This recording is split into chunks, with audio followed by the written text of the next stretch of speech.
Hello everyone. आज हम जो हरियाणा के मैदानों के बारे में पढ़ने वाले हैं और एचएसएससी के जितने भी प्रीवियस जो एग्जाम हुए उनमें यहाँ से इस टॉपिक से जो है क्वेश्चन आपको देखने को मिले हैं और इस लेक्चर की जो पीडीएफ आपको हमारे टेलीग्राम चैनल पर मिल जाएगी, आप ज्वाइन कर सकते हो। तो चलिए स्टार्ट करते हैं।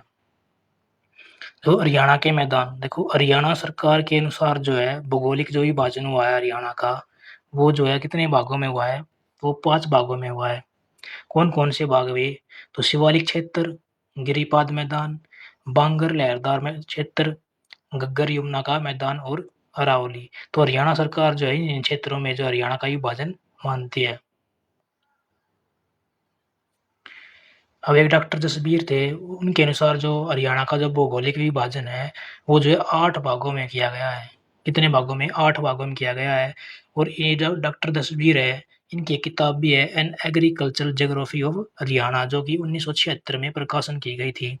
इन्होंने जो हरियाणा को जो 8 भागों में बाँटा था, शिवालिक क्षेत्र, गिरिपाद मैदान, जलोढ़ मैदान, बाढ़ के मैदान, अनकई दलदल, बालू के टिब्बायुक्त मैदान, तरंगित लहरदार मैदान और अरावली। इन भागों में इन्होंने इसको बाँटा था। तो यहाँ से एग्जाम में पूछा जाएगा कि जो डॉक्टर जसबीर है उनके साथ जो भौगोलिक विभाजन कितने भागों में है? तो 8 भागों में है। सबसे पहले जो गिरिपाद मैदान देख लेते हैं। ये क्या होते हैं? ये मैदान जो होते हैं, ये जो है शिवालिक पहाड़ियों के दक्षिण में स्थित होते हैं। कहाँ पे होते हैं शिवालिक? देखो यहाँ पे जो अपनी ऊपर की तरफ है शिवालिक की पहाड़ियाँ हैं और यहाँ पे जो ये इस एरिया में पंचकुला, अम्बाड़ा और जो यमुनानगर में है, यहाँ पर जो ये गिरिपाद मैदान जो होते हैं, कहाँ-कहाँ पर होते हैं? पंचकुला, अम्बाड़ा और यमुनानगर में। जो गिरिपाद मैदान होते हैं, इनको जो है पहाड़ी जो लोग होते हैं, इस मैदान को जो है चो कहते हैं और जो स्थानीय लोग होते हैं, इन मैदानों को जो है घर कहते हैं। इसको ऐसे ध्यान रख लो जैसे कि गिरी है, यानी गिर गया, कहाँ से? पहाड़ी से गिर गया। तो जो है गिरी, पहाड़ी से गिरा और चो से क्या बन गया? चोट लग गई। तो गिरा कहाँ से? पहाड़ी से और क्या लग गई? चोट लग गई। तो पहाड़ी लोग इस मैदान को क्या कहते हैं? चो कहते हैं। और जो स्थानीय लोग होते हैं इस मैदान को क्या कहते हैं? घर कहते हैं। यहाँ से जो है एग्जाम में कई बार पूछा जाता है, ये पॉइंट आपको याद रखना है। फिर जो अत्यधिक पत्थर व जो टाइट भूमि के कारण ये जो है अनुपजाऊ होते हैं, यानी यहाँ पे कुछ भी जो अब उगा नहीं सकते इन मैदानों पर, गिरिपाद मैदान पर। और इसकी ऊंचाई कितनी होती है? 300 से 375 मीटर तक जो है गिरिपाद मैदानों की जो है ऊंचाई होती है। उसके बाद है जलोढ़ मैदान। ये कौन सी मैदान होते हैं? ये ऐसे मैदान होते हैं जो नदियों द्वारा बहाकर लाई गई मिट्टी की वजह से बने होते हैं। जो हमारी नदियाँ होती हैं उनमें जो भी अ, मिट्टी बह के आती है ना, तो वे जो होते हैं वो जलोढ़ मैदान बना देते हैं। तो एग्जाम में पूछा जाएगा कि जो नदियों द्वारा बहाकर लाई गई मिट्टी होती है वो कौन से मैदान बनाते हैं? जो जलोढ़ मैदान बनाते हैं। इनको जो है घग्गर यमुना का मैदान भी बोलते हैं। किनको? जलोढ़ मैदान को। ऊंचाई पूछी जाए तो 220 से 280 मीटर होती है इनकी और इनको जो है 2 भागों में बाँटा गया है। एक तो है खादर और एक है बांगर। यहाँ इस इन दोनों से अब की बार जो पेपर हुआ था उसमें भी क्वेश्चन आया हुआ था।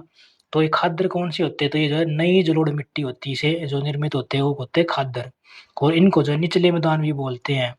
और बांगर कौन सी होती है? ये पुरानी जलोढ़ मिट्टी होती है और ये जो है ऊँचे मैदान होते हैं। तो यहाँ पे जो है आप विचल सकते हो। तो जो खादर होता है ये होता है अपने निचले मैदान और बांगर होते हैं ऊँचे मैदान। ये आपको याद रखने हैं। फिर है बाढ़ के मैदान। ये ऐसे मैदान होते हैं जो नदियों द्वारा लाई गई बाढ़ से निर्मित होते हैं और जो घग्गर नदी की जो बाढ़ से जो मैदान बनते हैं उनको क्या कहते हैं? नेल्ली कहते हैं। और मारकंडा नदी की बाढ़ से जो मैदान बनते हैं उनको जो है बेट कहते हैं। जो घग्गर वाले अपने विशेषकर सिरसा जिले में होते हैं, वो जो बेट होते हैं विशेषकर जो है कुरुक्षेत्र में होते हैं। तो ये दोनों पॉइंट भी बहुत इंपॉर्टेंट है आने वाले एग्जाम के लिए। फिर है अनकई दलदल मैदान।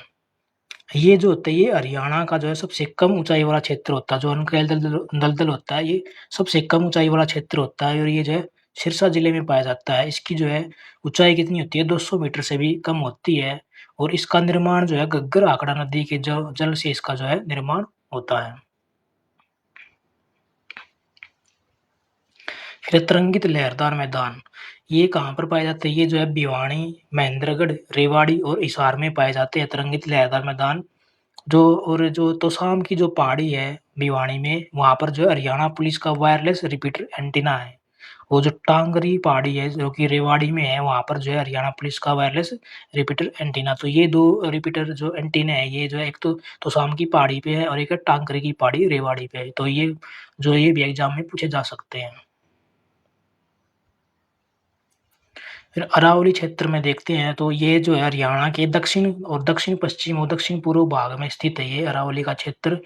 और इसमें क्या होता है, ये जो है सबसे अधिक खनिज संसाधन पाए जाते हैं अरावली के क्षेत्रों में। इनको अन्य नाम भी है, इनका अन्य नाम जो है मेवाती की पहाड़ियाँ भी बोला जाता है। अरावली की जो पहाड़ियाँ होती हैं इनको जो मेवाती की पहाड़ियाँ भी बोलते हैं। और इसका सबसे अधिक जो विस्तार पूछा पूछा जाए तो ये गुरुग्राम में इसका सबसे ज़्यादा विस्तार पाया जाता है अरावली क्षेत्र का। और गुरुग्राम को जो है अरावली का प्रवेश द्वार भी कहा जाता है। और ये पूछ लिया जाता है कि कितने एरिया में अरावली की पहाड़ियाँ फैली हुई है हरियाणा में, तो 3.09% पे जो है ये हरियाणा में अरावली की पहाड़ियाँ फैली हुई हैं। अरावली जो है ये भारत की सबसे प्राचीन पर्वत श्रेणियों में से एक है ये, जो कि बहुत ही प्राचीन शैलियों से बनी होती है। तो ये जो अरावली की पहाड़ियों के बारे में है, एक तो ये जो है मेवाती पहाड़ियाँ बोलते हैं इनको, और जो एक गुरुग्राम में सबसे ज़्यादा पाई जाती हैं और ये हरियाणा में जो है 3.09% पर फैली हुई है। फिर अरावली की पहाड़ियों में जो है डोसी की पहाड़ी आती है जो कि कहाँ पर है, नारनौल महेंद्रगढ़ में है। फिर तोशाम की पहाड़ियों कहाँ पर है, ये भिवानी जिले में है। और कल्याणा पहाड़ी कहाँ पर है, ये जो है चरखी दादरी में जहाँ पर जो पत्थर भी पाए जाते हैं। और टांकरी पहाड़ी ये अपनी जो है रेवाड़ी जिले में। तो ये जो है 4 पहाड़ियाँ हैं अलग-अलग, ये भी बहुत इम्पोर्टेंट रहने वाली हैं। अरावली की ये पहाड़ियाँ जो है हरियाणा के दक्षिणी भाग में फैली हुई हैं और जो प्रदेश की जो भौगोलिक, आर्थिक और वार्षिक दृष्टि से ये बहुत महत्वपूर्ण है। तोशाम की पहाड़ी अपनी भिवानी में, और जो डोसी की पहाड़ी नारनौल 652 मीटर ये है। और जो कल्याण की पहाड़ी चरखी दादरी, टांकरी की पहाड़ी रेवाड़ी। फिर डोसी पहाड़ी के बारे में पढ़ लेते हैं। ये क्या है, ये अरावली पहाड़ी में जो सबसे ऊँची पहाड़ी है, कौन-सी पहाड़ी है सबसे ऊँची? डोसी की पहाड़ी। और इसकी ऊँचाई जो है सबसे ऊँची चोटी कुलतासपुर है। जो ये डोसी पहाड़ी है इसकी एक चोटी है, उसको क्या है कुलतासपुर उसका नाम है, ये सबसे ऊँची है और इसका जो है ऊँचाई कितनी है 652 मीटर। इसे जो है विलुप्त या मृत ज्वालामुखी भी बोलते हैं डोसी पहाड़ी को, और ये जो है च्यवन ऋषि की तपोस्थली कहा जाता है इसको। तो यहीं पर जो अपना जो आज का जो हरियाणा के मैदान थे टॉपिक यहीं पे समाप्त होता है। और इस जो लेक्चर की अगर आपको पीडीएफ चाहिए तो टेलीग्राम जॉइन कर सकते हैं। मिलते हैं अगले लेक्चर में, तब तक जय हिंद, जय हरियाणा।